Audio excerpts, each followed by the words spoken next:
Oi, Fê. Oi, Ludmila. Caímos, a conexão não está muito boa.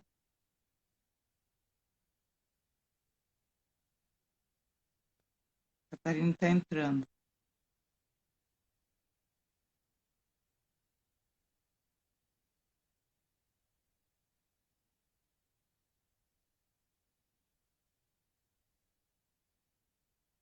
Que legal ver vocês aqui. Ei. Oi, Emerson. Boa noite. Oi, Olá, Kátia. boa noite, tudo bem? Acho que agora destravou. Acho que sim.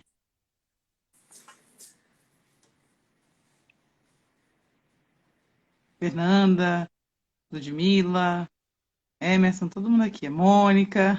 É,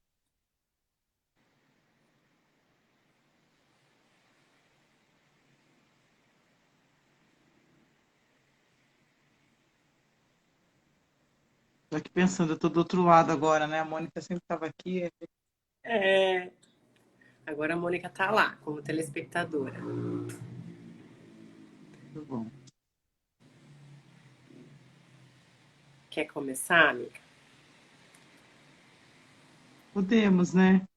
O pessoal vai Aham. entrando. É, bom, a ideia inicial é a gente apresentar esse projeto, né, Kátia? Um projeto da BAR, é uma empresa pensada com muito cuidado e carinho, em que Catarina e eu somos, né, as fundadoras. Esse projeto de lives, a ideia é a gente se aproximar do público, trazer algumas, alguns temas, mas também ouvir muito do público o tema de interesse. A gente já começou esse projeto antes, né, com a Mônica à frente aí das lives, mas agora a gente colocou a ideia de ser uma roda mesmo de conversa comigo e com a Catarina. Acho que quer continuar, complementar? É, acho que você falou, né, Ana, que a Bá nasceu aí da nossa relação e do nosso desejo em criar aí um espaço em que a análise do comportamento aplicada conseguisse ser mais acessível, né? E a live ela vem com essa ideia de transformar esses encontros numa roda de conversa mesmo, o mais interativo possível. Então a gente tem aqui mais ou menos um esqueleto dessa conversa, mas a gente adoraria que vocês participassem perguntando e deixando sugestões para as próximas conversas.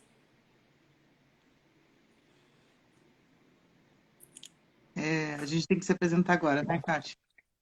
Vamos lá. É, vamos por ordem alfabética, então. Eu sou a Ana, psicóloga, analista do comportamento, formada pela UEL, com especialização em terapia analítica comportamental e mestrado e doutorado em psicologia experimental. Desde 2002 venho estudando, participando inicialmente como estágio, mas depois trabalhando na área, né, da análise do comportamento aplicada voltada, né, ao autismo. Tá. Kátia. Eu sou Catarine Souza, também sou psicóloga, formada pela Unipar, sou especialista, minha área é mais voltada para a clínica. E o meu papel aqui, eu sempre brinco com a Ana, que é a de carteira aí. Eu sou o carteiro da análise do comportamento aplicado voltado para o TEA.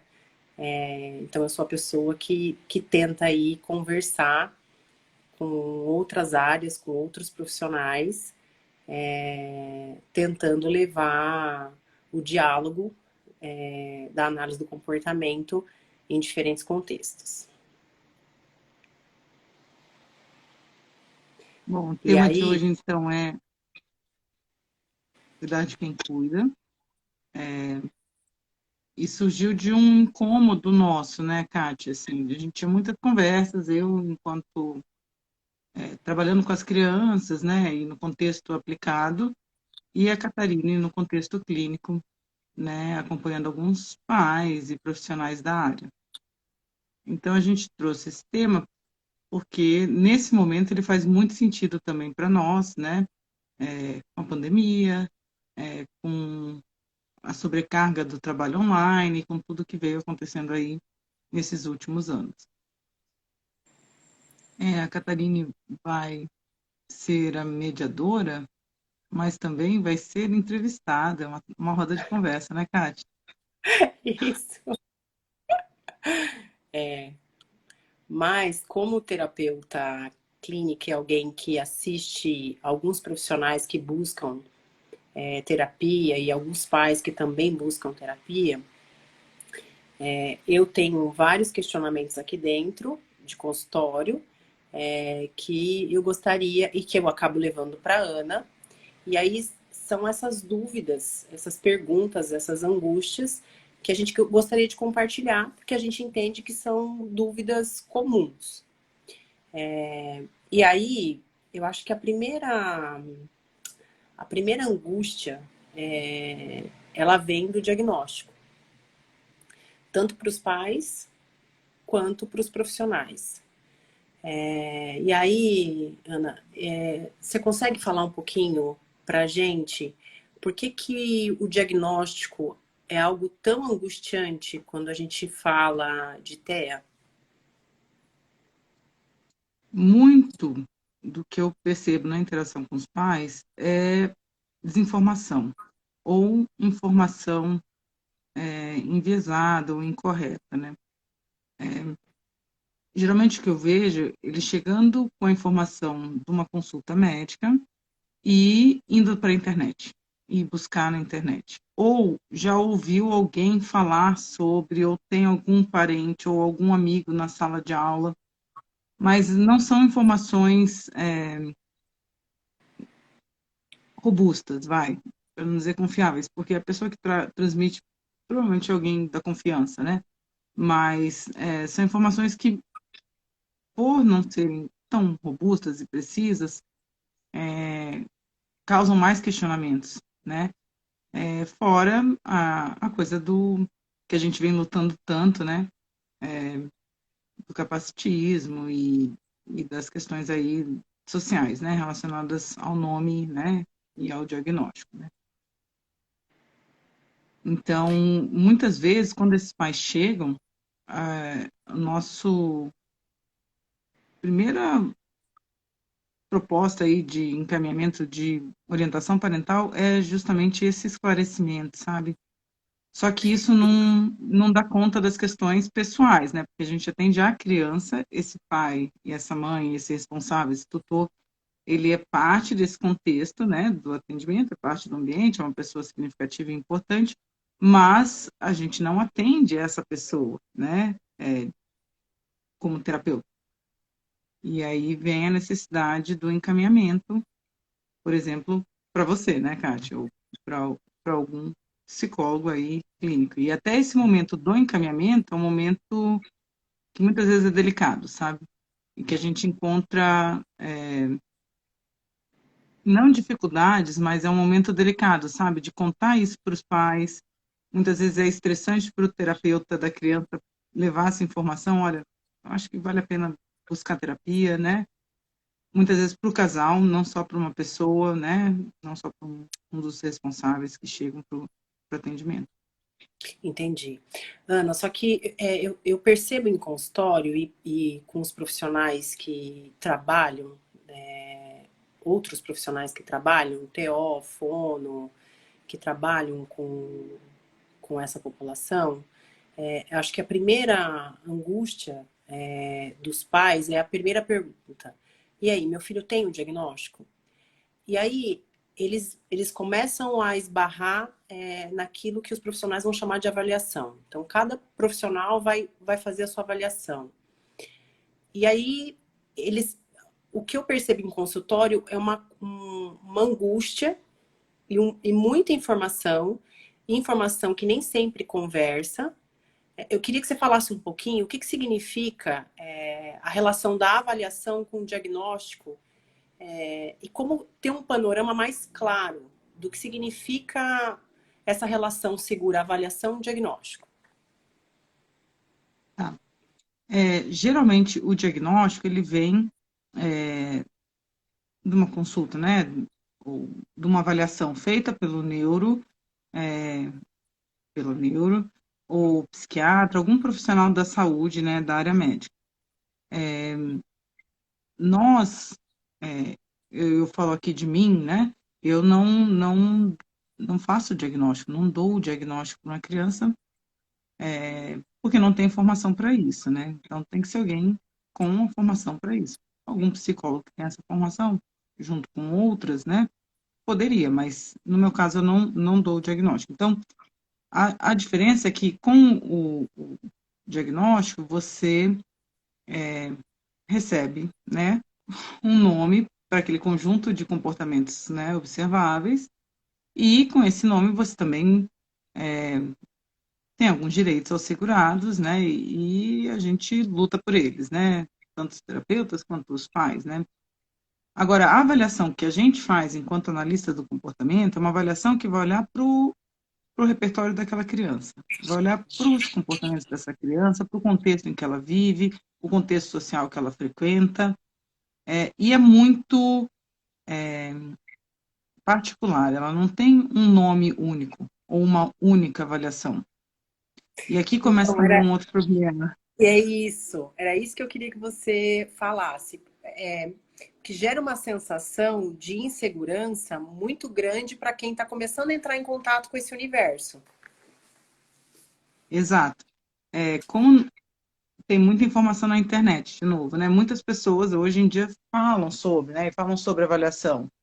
E comentam, olha, com meu filho foi feito essa, com meu foi feito essa, essa é melhor do que essa, né? Mas aí, aqui eu queria ressaltar que, assim, é o profissional, né, da psicologia, né, ou o outro profissional da equipe interdisciplinar que for procurado, que faz a avaliação específica da sua área, né, e essa responsabilidade é desse profissional. Eu entendo que, nesse momento, os pais ou responsáveis estão bastante ansiosos, eles querem fornecer, né, a melhor intervenção possível e, algumas vezes, acabam querendo adentrar dentro da avaliação, determinando qual avaliação vai ser feita, de que forma, quando, em que locais, né? E aí esse é um outro motivo, né? Um outro momento aí que a gente precisa cuidar, né? Então por isso essa live, né? Porque é um momento muito difícil para os pais, mas também para o terapeuta quando entra nesse embate, sabe?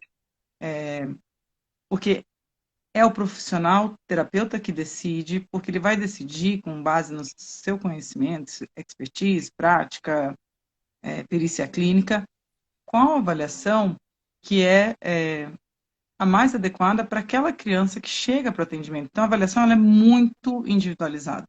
Por mais que tenham esses nomes conhecidos e protocolos bem estabelecidos, em algumas avaliações a gente pode até não usar um protocolo específico e fazer o que a gente aprende lá na base, né, conceitual, nossa, nas bases filosóficas do behaviorismo, que é fazer uma boa análise de contingência, uma boa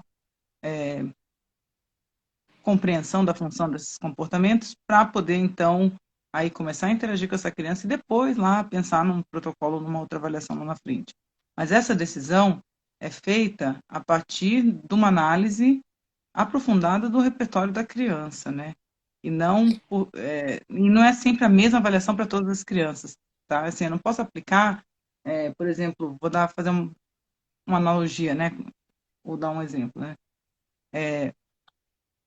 Eu não posso usar, por exemplo, o resfenol para gripe, né? Como a gente faz, né? Eu vou tomar um resfenol. Sempre na gripe vai lá, é sempre essa mesma medicação, resfenol, por exemplo, tá? No nosso caso, não. Eu não posso dizer sempre a mesma avaliação. E isso, como tem essa variabilidade aí, né? Esse dinamismo nas possibilidades de avaliações, causa insegurança para em alguns momentos na relação, né? Dos responsáveis com o terapeuta, porque eles ouviram, eles entendem que tem alguma outra muito melhor do que aquela que está sendo proposta.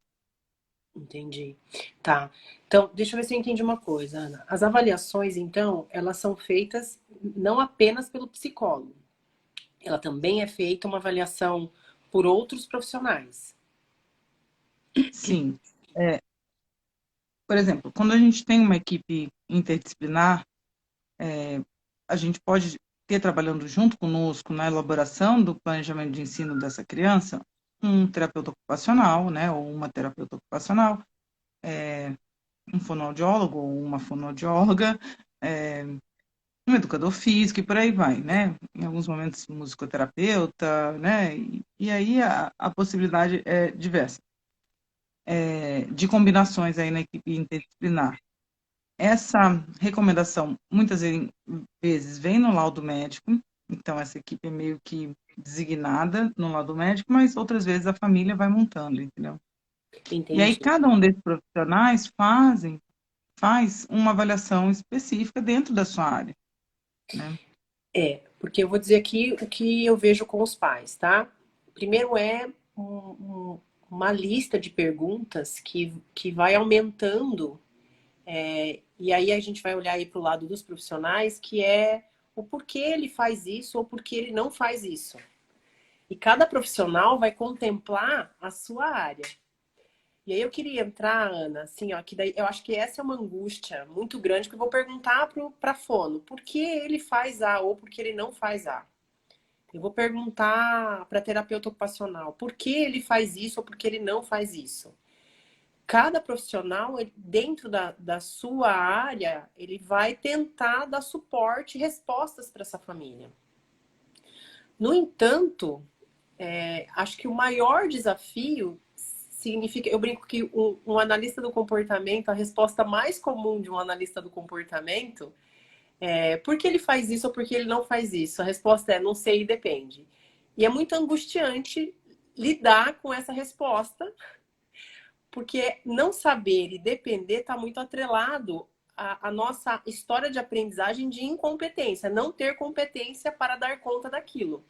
E é muito pelo contrário, é aquilo que você falou, é o quanto a coisa é muito alta costura. Esse olhar ele é muito individualizado.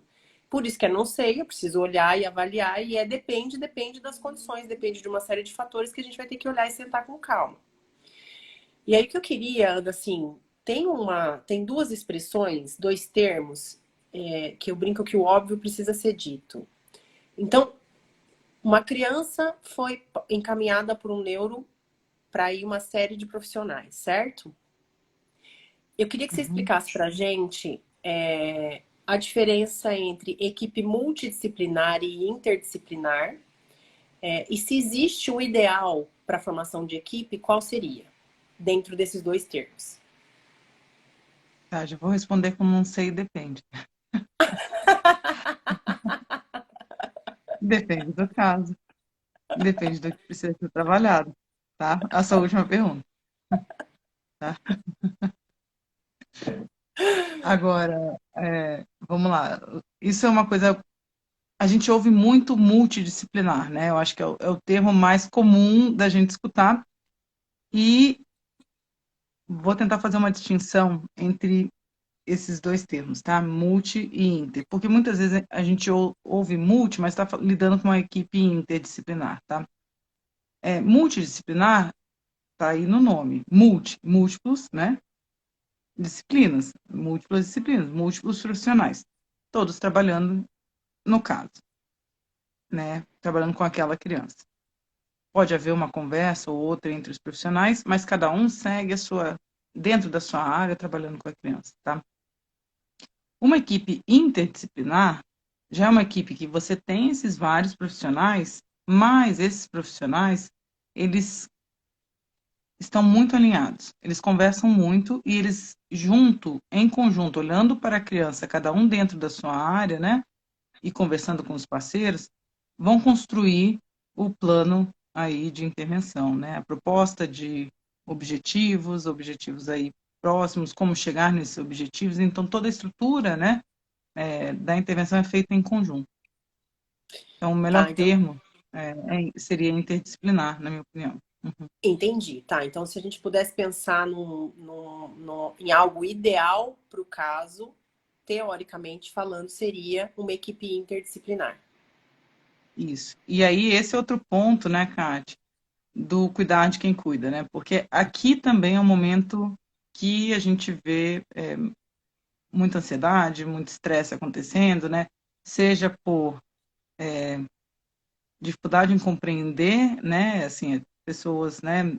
é, por exemplo, os responsáveis, né? De compreender de fato como funciona uma equipe interdisciplinar e aí a gente precisa esclarecer e apresentar, né? Para eles, quanto entre os profissionais, né? Porque algumas vezes as abordagens divergem e aí a conversa ela tem que ser em prol da criança, né? Em prol desse objetivo que a gente quer chegar. Então, muitas vezes a gente precisa traduzir os nossos termos, traduzir como a gente fala, porque senão a conversa não vai, né? E vice-versa, do outro lado também. Então, nesse momento, é um momento que é bastante desgastante, né? Porque a gente sai da nossa zona de conforto, né? E se a gente não sair, a gente não está trabalhando em favor da criança, porque a gente não está conseguindo, de fato, ter uma equipe interdisciplinar trabalhando, né? Tá, E deixa eu aí, ver se eu de novo, entendi. vai ter muitos profissionais que... Fala, desculpa. Imagina. Tá, deixa eu ver se eu entendi o que você quis dizer. Interdisciplinar, eu posso entender que, vamos imaginar que naquela semana a criança, a família, os pais apresentam uma demanda ou uma queixa. Ou então tem aí uma etapa a ser vencida dentro do que foi desenhado para essa criança. Todos esses profissionais, eles vão primeiro ler essa demanda juntos, cada um sobre a sua perspectiva profissional, é isso? Depende. Sim, mas muitas vezes esses profissionais estão correndo a avaliação antes de se encontrarem, sabe? Entendi. Tá, então, mas assim, grosseiramente falando, todo mundo vai tentar entender isso e juntos tentar Uhum. propor uma intervenção, é isso? Isso. E aí Tá, os alvos consideram tanto as análises feitas, né, as avaliações feitas por cada área, como também a costura mesmo, sabe? Qual que seria o objetivo mais funcional, mais relevante nesse momento para a gente começar trabalhando e como a gente faria isso? entendi. Tá, quando você diz que às vezes a gente tem um obstáculo aí de leitura de abordagem, vou falar um pouco do que eu vejo aqui, tá? É muito comum na vida, né? A gente aprende a dizer, ah, eu fiz isso porque eu quis. Ou eu fiz isso porque eu tava com raiva. Ou eu fiz isso porque eu tava triste. São leituras que atribuem a coisas que a gente pensa e sente. O fazer atribuído a coisas que é uma leitura muito comum dentro da psi de modo geral e em outras ciências também. Qual que é o desafio de um analista do comportamento quando se relaciona com profissionais que têm essa leitura? E aí eu queria que você explicasse um pouquinho como é que o analista do comportamento explica, bem resumidamente, porque eu sei que isso aqui é um pouco mais longo, por que a gente faz as coisas que a gente faz. São duas perguntas em Nossa, uma, né? Kátia. É, Eu sei. vamos separar? Me ajuda aí. Tá, acho que a primeira É, coisa você tá, eu entendi certo quando o desafio de mostrar a nossa abordagem de um outro jeito passa por essa leitura, por essa explicação do porquê a gente faz o que faz. desculpa que cortou, Kátia, até troquei o fone. Você pode repetir? Tá, quando a gente entra nessa equipe interdisciplinar, e quando você disse assim, existe um desafio quando a gente se depara com outras abordagens. Uhum. Isso que você disse, se deparar com outras abordagens, passa por isso que eu acabei de dizer, que é a forma como nós aprendemos a explicar comportamento humano? Isso.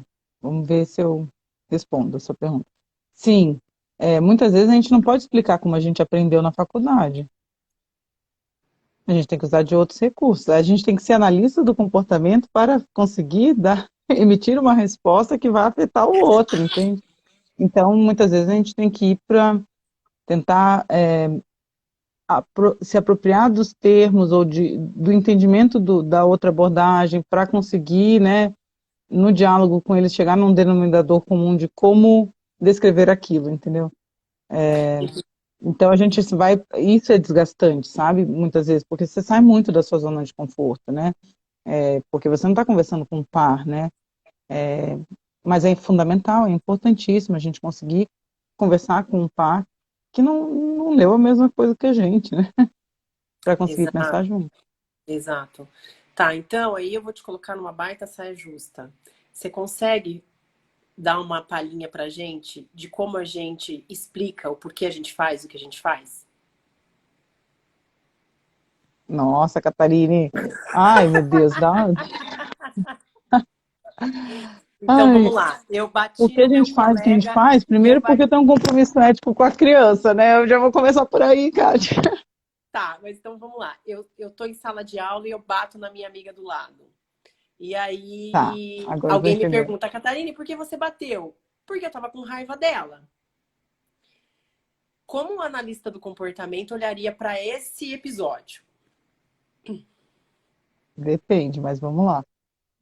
Depende, né? Faltou a consequência aí, tudo bem. Aham. É isso que eu ia colocar. Olha, tá bom, ela bateu e sentiu raiva. Mas olha só o que estava acontecendo antes, né? Quem estava ali presente? O que estava acontecendo ali nesse contexto? E depois, olha que interessante, depois que ela bateu, acabou a tarefa que ela estava se debatendo por 30 minutos para fazer. Tá. Ou seja, a nossa observação, ela vai extrapolar, eu não sei se esse é o termo adequado, mas ela vai olhar para coisas que aconteceram antes e coisas que aconteceram depois. Isso, e esse olhar é o que a gente tenta traduzir aí quando a gente fala das nossas avaliações, dos nossos objetivos, né? Essa análise, que Entendi, é o produto, né, do senhor Skinner, que é a entendi. análise de contingência. E aí, muitas vezes, essa é a coisa, né, Kátia, que a gente estava falando outro dia. Quando a gente se esquece desses pressupostos básicos, né, do que é o comportamento para a gente, né, qual é o nosso objeto de estudo de fato, a gente cai num problema que é se tornar técnico, no sentido de aplicar uma técnica acima daquela criança que está sendo atendida, entende? Ou um método X, Y, Z, porque eu estudei e eu sei muito bem esse método, sabe? E aí vem as críticas também, sabe? Esse é outro momento difícil para o profissional, sabe? Por ter se afastado aí das origens, sabe? E ter priorizado aí, voltado aí pro método acima da criança. E aí vem essas críticas, né? Ah, não, analista do comportamento só, sei lá, trabalha com rato, só tá ali, é muito mecânica a relação com o terapeuta, né? Tá robotizando, né? Isso aí a gente já tá cansado de ouvir, né? Vai Exato. robotizar essa criança. Uhum. Desconsidera os sentimentos, tá vendo? Eu falei que ele estava com raiva. Ela não percebeu que ele estava com raiva. Fantástico. E eu penso que esse é o maior desafio quando a gente vai até cuidar de quem cuida. Que é sempre olhar para esse contexto enquanto existe esse turbilhão de inseguranças, de dúvidas e, enfim. Vou puxar agora para os profissionais, né? Que a gente falou um pouco dos pais no início, do diagnóstico, vou puxar para os profissionais agora. Então, é um conjunto de coisas, Kate, né? Tem literatura sobre isso, mas eu vou falar aqui não só do que eu li, mas do que eu vejo, tá? Estamos sobrecarregados, né? A demanda cresce, e tem poucos profissionais formados para essa demanda que vem. Então, de um modo geral, estamos sobrecarregados, né? E é muito difícil falar não, né? Falar não para uma demanda ou para um caso que chega, porque a gente sabe que a demanda é grande, né? Só que muitas vezes isso, o preço é caro, né? No sentido da saúde, né? Da saúde do terapeuta e o desempenho dele cai, né? E cai com todas as crianças, né? Então esse é um ponto, a sobrecarga. Outro ponto importante é que a formação continuada é fundamental para a gente, né? Tem muita pesquisa acontecendo, tem muita coisa sendo descoberta, né? Por mais que a gente ainda, eu volto a dizer, né? Assim, preciso voltar lá para os pressupostos filosóficos básicos, né? Essa é a grande base, mas tem muita coisa acontecendo e a gente tem que estar sempre atualizado, né? E sempre se formando. E a literatura mostra que quanto mais formar, assim, a formação é importante, não quanto mais formado, mas a informação é importante para a gente também não ficar numa situação em que lá para frente a gente possa desenvolver um burnout, porque quando você sabe o que você está fazendo, né, você tem expertise, a coisa não fica tão difícil. Mas não só isso, né? A formação continuada também envolve horas que você não pode estar atendendo, mas você está estudando, artigos que você está lendo, né? Durante o atendimento, as horas nossas de trabalho não são só as horas com a criança, né? A gente tem que ter horas previstas, e às vezes a gente erra nesse cálculo, né? Das horas de reunião com os pais, reunião com a escola, reunião com a equipe interdisciplinar, relatório que eu tenho que fazer, material que eu tenho que confeccionar, né? É, responder uma demanda que surge, né? Sem, inesperada aí na nossa vida em relação àquele caso. Então, a conta não vai fechando, sabe? Para começar. A gente Então, o ponto que eu quero trazer é assim, a gente precisa investir em informação, a gente precisa investir em supervisão, mas nem sempre a gente, como profissional, consegue dar conta disso, porque a gente está ali, né, tendo que pagar nossas contas e super sobrecarregado em casa. E aí aqui é um problema, né, assim, bem importante, porque a gente não pode sucatear o nosso atendimento, mas também a Entendi. gente não pode ficar doente, né? Então, aí deixa eu te perguntar. Existem alguns parâmetros para avaliar quando eu devo pedir ajuda enquanto profissional? Sim, mas o terapeuta clínico é a melhor pessoa, inclusive, para, né, falar sobre isso e trabalhar nisso. Mas quando a gente começa a perder desempenho no trabalho, começa não quero ir para o trabalho, é aquele desânimo levantar, segunda-feira eu vou ter que trabalhar, né? É crise de ansiedade, né? É perder compromisso, é isso, de um modo geral, né? Então, você vê, e você é angustiado, né? Você não está bem, né? Emocionalmente não está bem. Isso. É quando a relação E com aí, o trabalho e com as coisas de modo geral, elas perderam um pouco a graça, vamos colocar assim, entre aspas, né? e aí, por isso essa live, né, também, né, para chamar a atenção da gente, profissionais, né? A gente precisa olhar e se cuidar, e cuidar da nossa saúde mental, e buscar apoio, né? E a terapia é um dos apoios aí que, particularmente, eu defendo muito, né? Porque vai envolver uma mudança muito grande, né? Também da rotina, né? Porque quando você vê, você já está dentro dessa rotina, né? Alucinada, né? De horas e horas de intervenção, estudo, leitura, né? E aí você precisa de alguém que te apoie ali para conseguir sair disso, né? Vou dizer o que eu vejo aqui, Ana, quando você fala, você já está dentro aí, é um turbilhão de demandas, de estudo, de horas de leitura, a impressão que eu tenho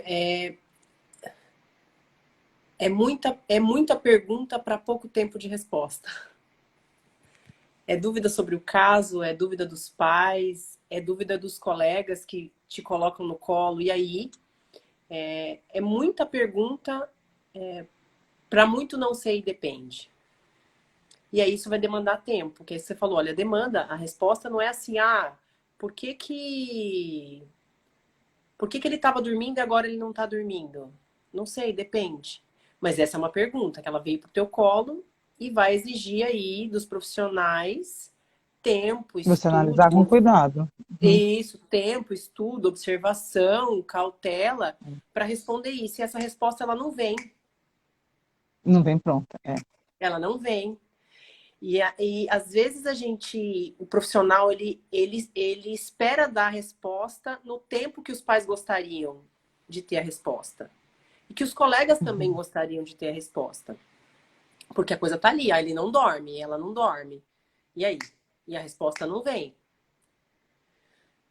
Porque precisa de É todo esse claro que com cuidado. isso. Exato, é claro que a gente tem para muitos temas, né, que aparecem aí, muitos comportamentos alvos que aparecem, a gente já tem muita literatura, né? E a gente já tem várias ferramentas, né? Mas mesmo tendo todas essas ferramentas e toda essa literatura, demanda um tempo, assim, de análise e de cuidado ali com aquele alvo aí da intervenção, né? E aí são Exato. muitas perguntas, né? E aí o que eu vejo é os profissionais se sentindo pressionados por todo esse volume, que é isso que você acabou de dizer. E aí a coisa começa a espanar mesmo. E é É, hora de, e é hora de exato. pedir ajuda. E,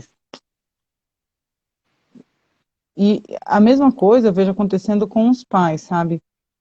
É um turbilhão de coisas, né? Então, chega o diagnóstico, é muita mudança na vida, é muita coisa acontecendo, né? É a carga emocional, né? Também imensa, com um nome, né? Que chega, né? E aí tem uma cobrança, né? Que, pelo menos, eu vejo isso, né? Como mãe também, né? De que a gente tem que fazer o melhor e a gente se cobra isso, né? Pelo nosso filho, né? E a sociedade também nos cobra, né?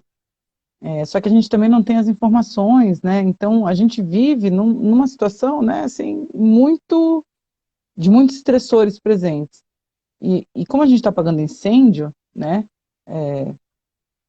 Eu falo dos pais responsáveis, tutores, né?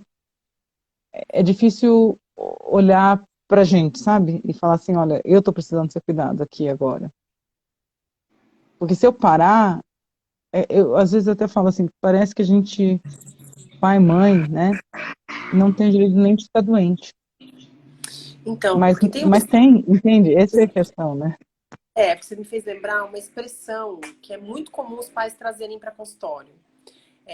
Os profissionais me disseram que quanto mais rápido eu iniciar o tratamento, melhor será. E eu tenho a impressão que parece que eles entraram numa maratona que se eles não correrem, algo muito ruim vai acontecer. Ou E você algum não sabe o que prejuízo é, deve mas ser. é algo terrível. É. Exato, é quase o tempo para dar uma medicação intravenosa, sabe? Se você não fizer alguma coisa, massagem cardíaca, se você não fizer, esse coração não volta, sabe? Porque fica essa expressão. Olha, quanto mais rápido e mais cedo, e essas duas expressões, mais rápido e mais cedo, dispara um Uhum. estresse, que acabou de colocar o bastão no colo, né, nas mãos dos tutores, dos pais, como você disse, e assim, ó, tá na tua mão correr, mas para onde?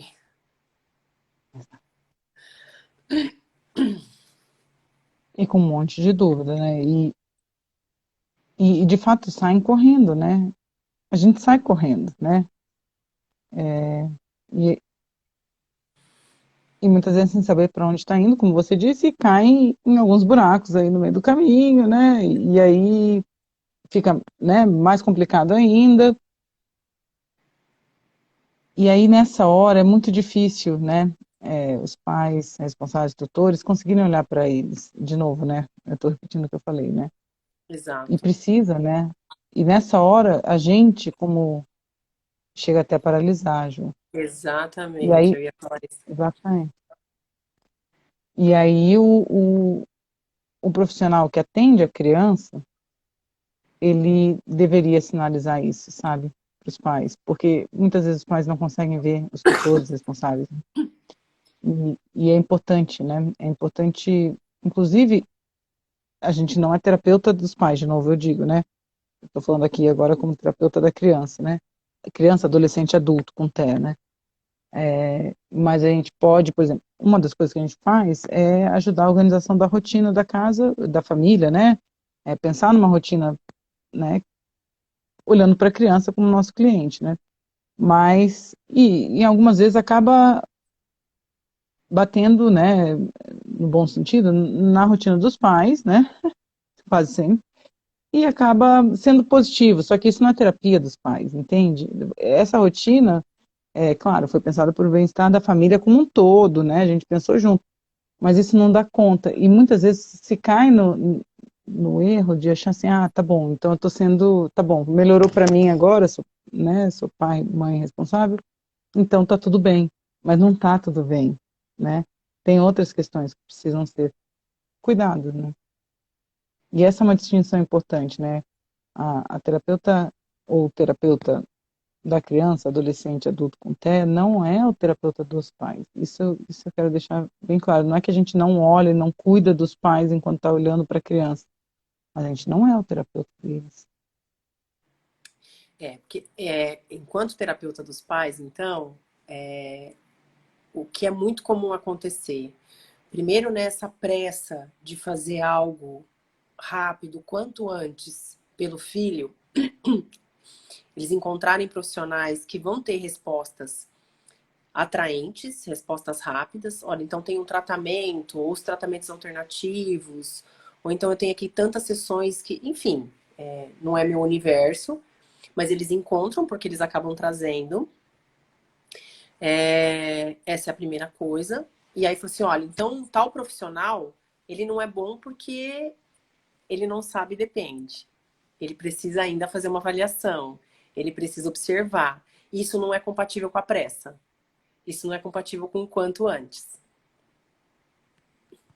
Essa é a primeira coisa. E muito atrelado a isso, que eu acho que vem um pouco de toda a paternidade. As expectativas que todo pai, toda mãe tem quando escolheu ser pai e mãe. Junto com aquilo que ele acredita que conhece daquele diagnóstico. E aí, essas duas variáveis misturadas é um desafio muito grande, porque coloca os pais em sofrimento, num sofrimento significativo e muito difícil de mostrar outra perspectiva. Exato. E aí precisa cuidar, né? Cuidar é dar atenção a, né? Ter zelo por, né? Exato. É isso. Mas a gente aqui agora só falou de pais responsáveis, tutores e psicólogos, né, terapeutas. Mas essa lista, Kátia, esse cuidar de quem cuida, a gente pode estender para todos que interagem com essa criança, né? Então, professores, eles vivem, né, o mesmo, né? É demanda de tudo quanto é lado, é, é, vários profissionais ali se envolvendo na escola, são as pressões da escola, né? As leis relacionadas à escola, né? As diretorias de ensino e por aí vai, né? Então, essa live, né, eu acho que a ideia é essa, né, alertar que a gente precisa olhar para quem cuida, e aí cuidar não é no sentido assistencialista só, eu estou falando, né, só não, porque é muito já, cuidar de quem cuida é as pessoas que estão em relação aí com essa criança e essa família, sabe? Naturalizar os nossos medos, a nossa sobrecarga, as nossas dúvidas, as nossas limitações, os nossos limites. Olhar para isso com um olhar mais cuidadoso, né? Exato. E quando a gente olha, os resultados melhoram muito, né? Tanto para a gente quanto para criança, adolescente, adulto que a gente atende. Será que a gente abre, Kate, para o pessoal fazer pergunta? Eu ia sugerir isso. Aham.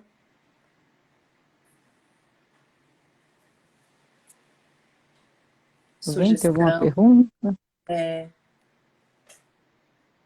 sugestão de tema de cuidado para as próximas rodas, porque a ideia é que essa roda de conversa tenha aí uma frequência.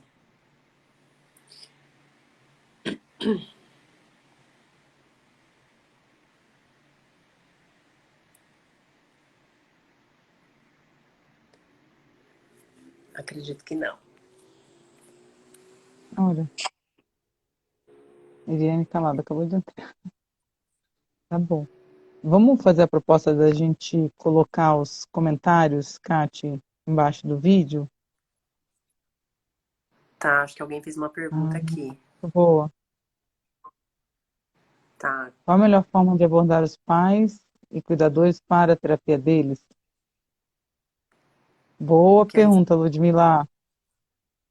quer Vou responder? responder, Kátia. Se você quiser complementar. Fica- Geralmente, Ludmila, é, não é um desafio absurdo, né? Porque os pais já vêm relatando, olha, eu estou com dificuldade com isso, olha, está muito difícil para mim, eu não estou conseguindo ter tempo para mim, eu não consigo fazer um supermercado, né? E aí, nessa hora, a gente pode aproveitar essa fala dos pais para conversar com eles. Então, vamos entender? Olha, eu não consigo te dar, né, todo o suporte para tudo isso que você trouxe para mim hoje, né?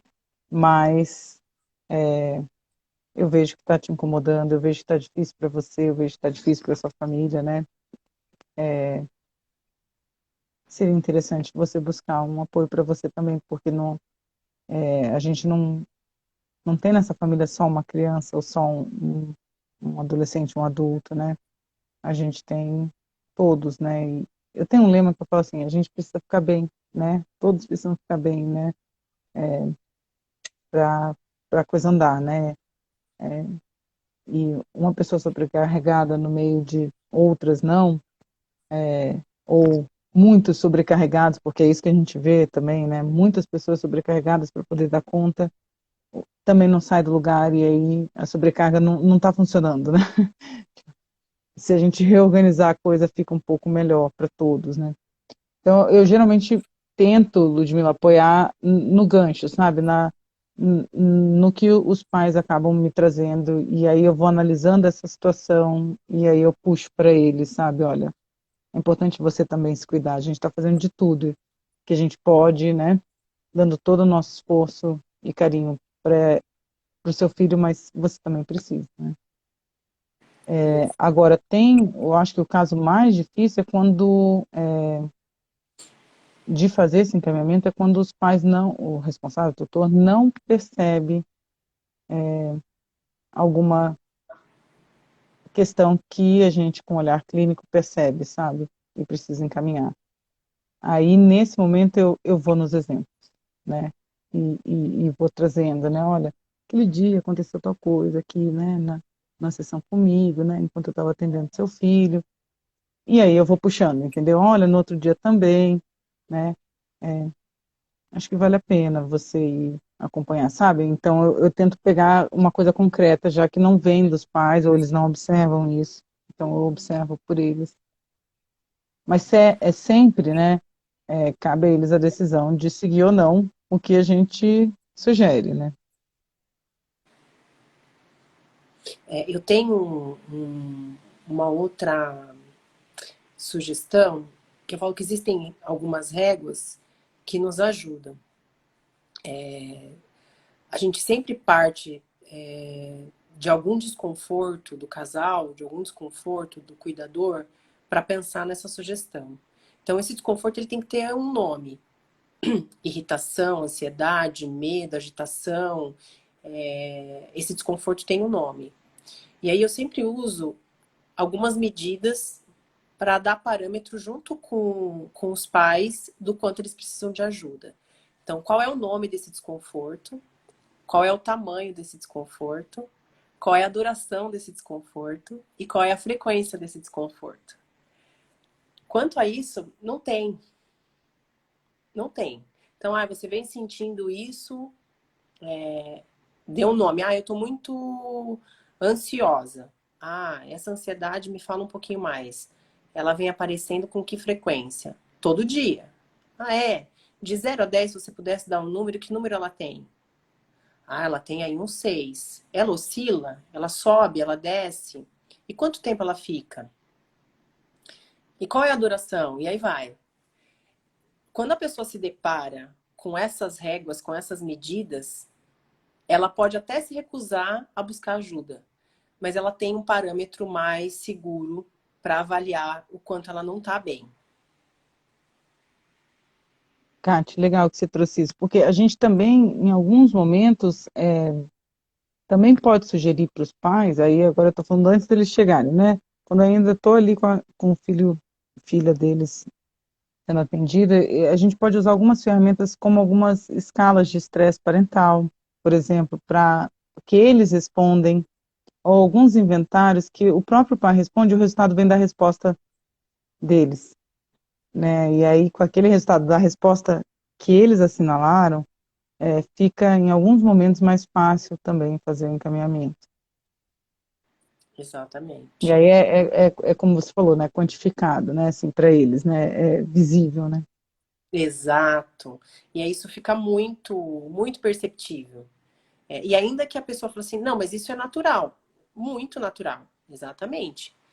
Eu só não sei o quanto isso não vai transtornar. Transtornar a tua vida, transtornar as suas relações, transtornar é isso. E não sei se isso não poderia ser de um jeito diferente.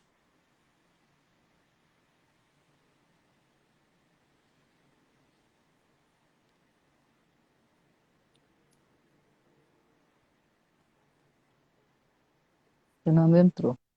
Cunha. É. Respondeu, Lude?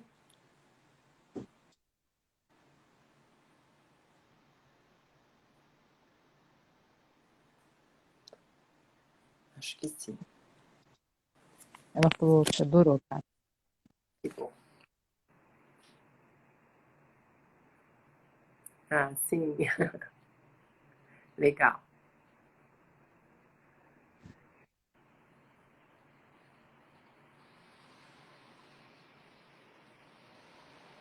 Nós Obrigada, que Lud, por estar aqui. agradecemos. Exatamente. Exatamente. Quer falar então um pouquinho da nossa proposta para fechar, né? De deixar aqui alguns comentários, enfim. A gente queria fazer um convite, né? A todos, todas, de escrever embaixo aí do vídeo, né? Da live, temas, sugestões de temas, perguntas que ficaram. Fiquem à vontade para usar esse espaço. Porque a ideia, Obrigada como a Cátia falou, é a mesmo. gente seguir com elas, né? E- E com as lives mais orientada pelos temas aí de vocês. Exatamente.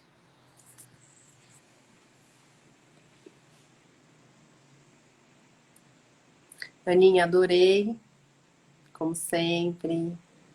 Adorei também. Bom te ver, né? Sempre, Cátia. Eu e a Ana, além de sócias, somos amigas aí de longa data, né? A Bá nasce dessa relação, também de cuidado uma com a outra e de compartilhar aí muitas coisas, muitos ideais de vida, né? E a Bá é um deles. E aí, mesmo tendo muita dificuldade com exposição, a gente resolveu juntas topar esse desafio.